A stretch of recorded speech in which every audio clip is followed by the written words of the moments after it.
A Lexington child's family says a man tried to kidnap him outside a home. What police told us about the investigation. Could another for-profit college with a Lexington campus face an uncertain future? What we've learned about ITT Tech. Visual cues just were missed. A look at what's changed at Bluegrass Airport in the 10 years since a runway mix-up led to the crash of Comair Flight 5191.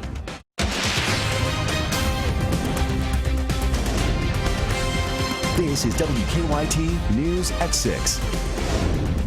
Good evening. Police call it a case of menacing, but a Lexington family calls it an attempted kidnapping. They say a strange man walked up to them outside a Lexington home and acted like he was trying to grab a child. Today, Sabira Rayford talked to the child's aunt. It's our top story at 6. I dropped my stroller and kept calling, "Get away from there, get away from there."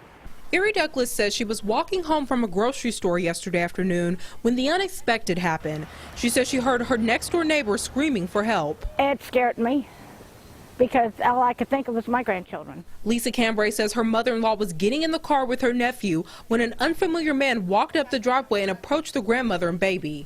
And every step he would take, she would maneuver, and her body was hunched over the car seat in protective mode of the child.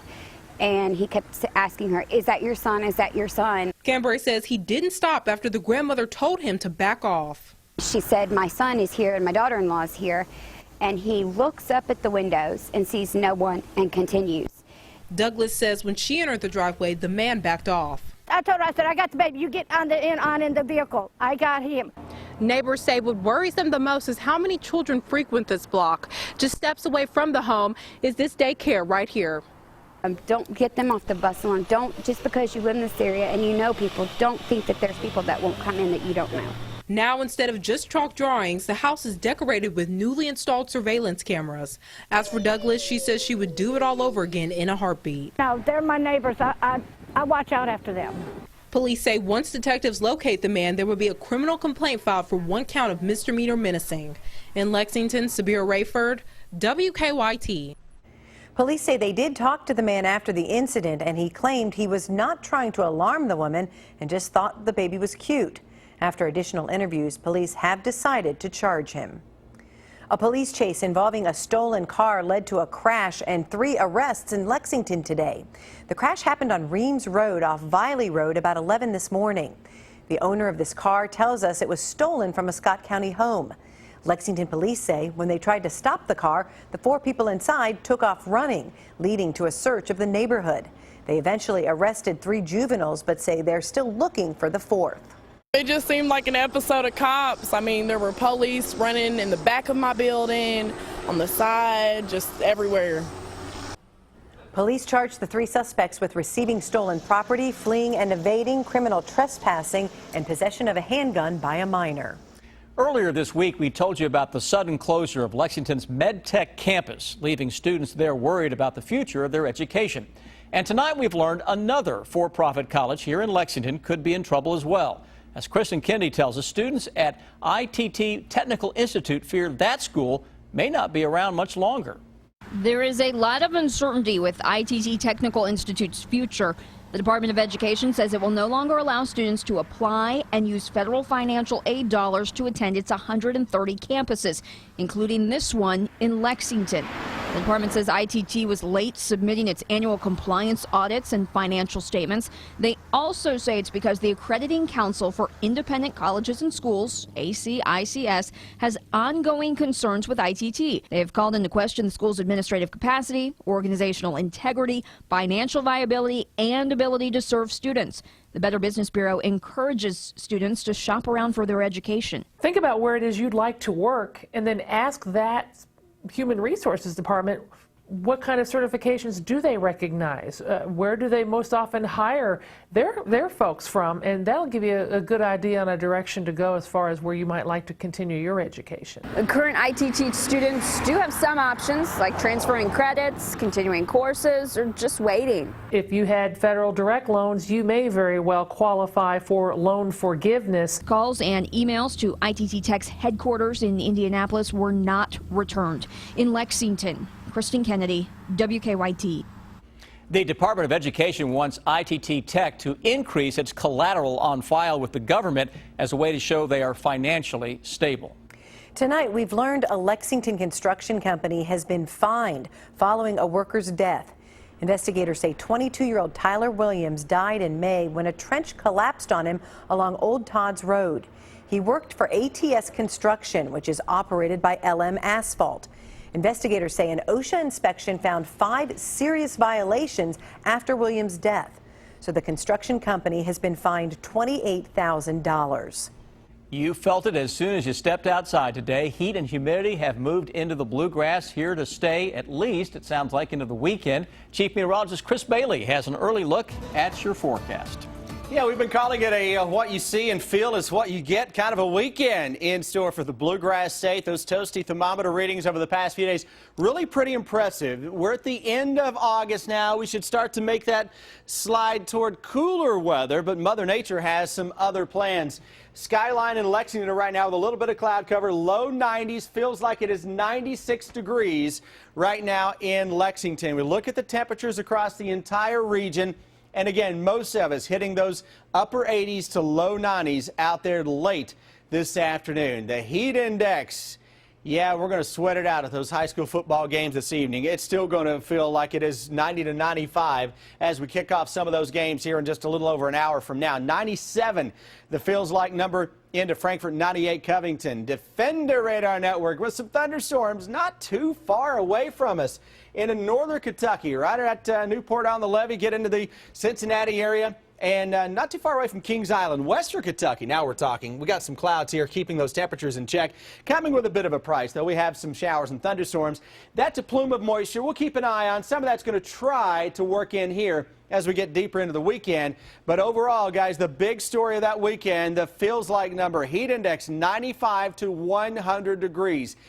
Can we find a little relief as we end August and say hello to September?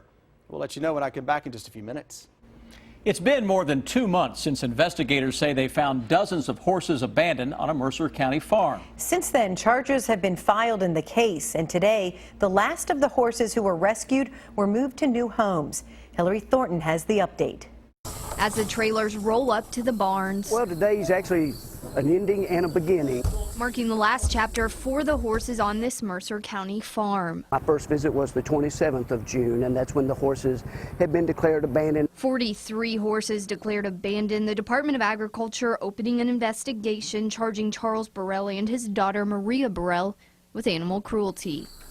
Since then, volunteers and the community, as well as the equine industry, stepping in to make sure those horses receive the care and love they deserve. Those officials with the state's agriculture department will be the first to tell you that all of the good that happened out here would not have been possible without those volunteers. To bring these horses back to the condition that they were today, it's remarkable. We accomplished a lot, didn't we? Yes. Andy Cheek is one of those volunteers caring and loving for these horses each and every day, now watching the last loads taken off to their new homes. It's a major victory. It's bittersweet, it's hard, it's emotional.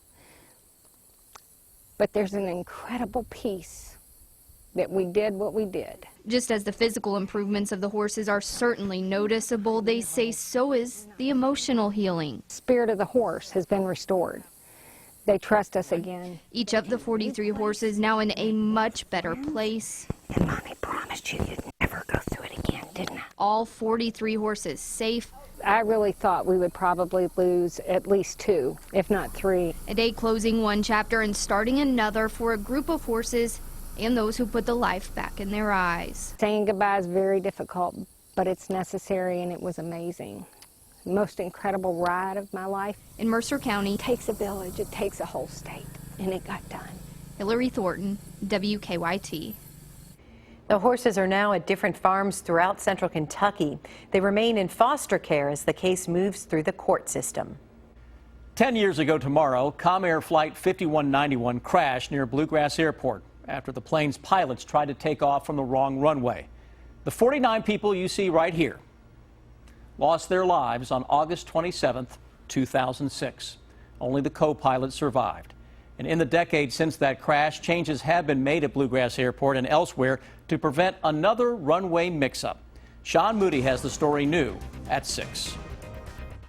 One of the most visible changes you'll see out here at Bluegrass Airport since the crash is that those two runways no longer intersect. Now, it wasn't a direct result of the crash. It was already planned. But it's one thing the executive director of the airport says makes pilots and passengers safer.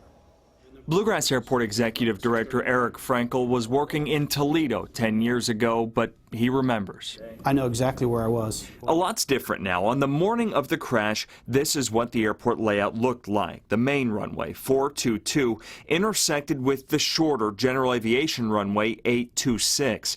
Comair 5191 lined up on the shorter runway instead of continuing across to line up on the longer runway. The visual cues just were missed. A flight instructor with Next Gen Aviation gave us a look at things today. The FAA now requires these markers painted on the taxiway just before you cross the runway, identifying which runway you're about to cross. Previously, there were signs off to the side of the taxiways. Those runways no longer intersect. There's one taxiway leading to that main runway, and you have to take another route to get to the shorter runway. You can't accidentally taxi onto that runway anymore. This airport is not unlike several airports around the country that were built in World War II, and a lot of them have that same crossing 2 or 3 runways in the midfield. Very common back then, and Lexington was no different. The change had been in the works since before the crash, but that really put a spotlight on it. I think the industry had already begun to realize that there's a way to avoid confusion, and this airport was probably ahead of the curve from that perspective. Unfortunately, not ahead enough. Another change is that air traffic controllers must now give pilots a specific clearance to taxi across another runway to get to their intended runway. That way they're paying more attention. The history of aviation is dotted with horrible days like August 27, 2006. Each brings heartache for everyone involved. The hope is that each of those days can also teach lessons that will save lives down the road. In Lexington, Sean Moody, WKYT. And the FAA also found that Bluegrass Airport's tower did not have enough workers the morning of that crash. Only one air traffic controller was on duty that Sunday morning. Because the airport performs both approach control and tower functions, they were supposed to have 2 controllers. After the crash, the FAA formalized that policy. A memorial service for the 49 people killed on Flight 5191 will be held tomorrow morning at 10 at the UK Arboretum. It will be near the memorial sculpture, which honors each of those 49 victims. Barbara Bailey will join me for live coverage of tomorrow's service, begin at 10 a.m. here on WKYT. You'll also be able to watch the service live online at WKYT.com. A newspaper claims it has exposed the top secret recipe that made KFC famous. But what does the fast food chain say? That's next. It has been a closely held secret for decades, but has the Colonel Sanders recipe that led to the world-famous Kentucky Fried Chicken chain been exposed? The Chicago Tribune recently published what it claims to be the recipe that featured the secret blend of 11 herbs and spices. The newspaper says it was tucked away in a family scrapbook. But KFC says that recipe is not authentic, and it says the original recipe, handwritten by Sanders in 1940, is locked up in a digital safe encased in concrete and monitored by surveillance 24 hours a day.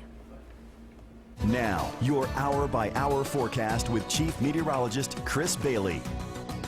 And now I'm hungry on a Friday evening. We are rolling our way through a lot of heat and humidity on this Friday, heading into the weekend that may actually up the ante just a little bit in terms of the thermometers. And it's been pretty darn toasty out there today. We're looking at 9 live sky cams across the area, mix of sun and clouds. Heat index, it feels like 96 right now, Lexington, 95 Mount Sterling, Frankfurt at 97. It's a little cooler. Boy, if we're talking 91 is cooler, you know we've got some issues, but that's the case here into London, over towards Somerset and Danville. And high school football games ready to kick off here in less than an hour with temperatures right now low 90s. So some of those games may kick off with a heat index. Most of them will kick off with a heat index that is feeling like it's in the low 90s out there. Can we fire up a scattered thunderstorm? Right now, it's all about a little action into northeastern Kentucky, into Lewis County, and I've got some stuff trying to pop here into far northern parts of the Bluegrass State, right on top of the Covington-Cincinnati area. Western Kentucky, hey, we are hotter eastern Kentucky than we are western Kentucky because the western part of the state with more clouds, some showers, and some thunderstorms with a flow that is straight off the Gulf of Mexico. 3-day forecast, Saturday, hot and humid. Isolated shower, thunderstorm around. There's a chance tomorrow's the hottest day of the entire summer across central and eastern parts of the state. Sunday, a few storms will increase. It is still steamy. And Monday, with a hazy, hot, and humid sky, can spit out another thunderstorm or two. Watch the heat index and watch the numbers as we go through the evening drop. The temperature's going down. The sun sets. Those numbers will drop. Then tomorrow, a quick jump into the mid to upper 90s at noon. 95 to 100 degrees come 5 o'clock tomorrow afternoon. Numbers drop again Sunday morning. Quickly, we ramp it up to 95 to 100 degrees on Sunday afternoon. We want a little heat-busting shower or thunderstorm. Can we find one out there? Well, not so fast this evening. End of the day tomorrow, though, watch out quickly and keep an eye on that timeline. 7 o'clock, watch out quickly tomorrow afternoon. We bubble up at least a scattered shower or a thunderstorm. Not going to rain everywhere, but a little thunder and lightning a possibility where you live at some point tomorrow, with a better chance on Sunday. By noon, already seeing a little more action that develops into the heart of the afternoon. Watch out quickly as the sun sets, that begins to dry up. Into Monday, I think we rinse and repeat and kind of do it all over again. Can we get a tropical system out there into the Bahamas toward the Gulf of Mexico? This would be Hermine if it can get its act together. It's fighting a lot of dry air right now. All the little squiggly lines here are different computer model runs. So we look to see kind of where they're trying to take this, and the latest round is farther and farther to the west into the Gulf of Mexico. If it can get into the Gulf, it would have at least a chance to impact our weather in about a week from now. And you know what a week from now starts? Labor Day weekend, and oh, that little thing called college football in the Bluegrass. Yeah, there we go. Low 90s this weekend. I'm glad it's not starting tomorrow. Yes. Huh? Yeah, we'll be sweating it out. Thank you, Chris. All right, just ahead, the return of Isaiah Briscoe is big for Kentucky and the Cats, Rob. Well, we'll hear from John Calipari, who was talking about his talented point guard yesterday and what he meant to the Cats last season. And among the new faces for Wildcat football, linebacker Denero Laster, transfer from Minnesota. We'll meet him when we come right back with sports.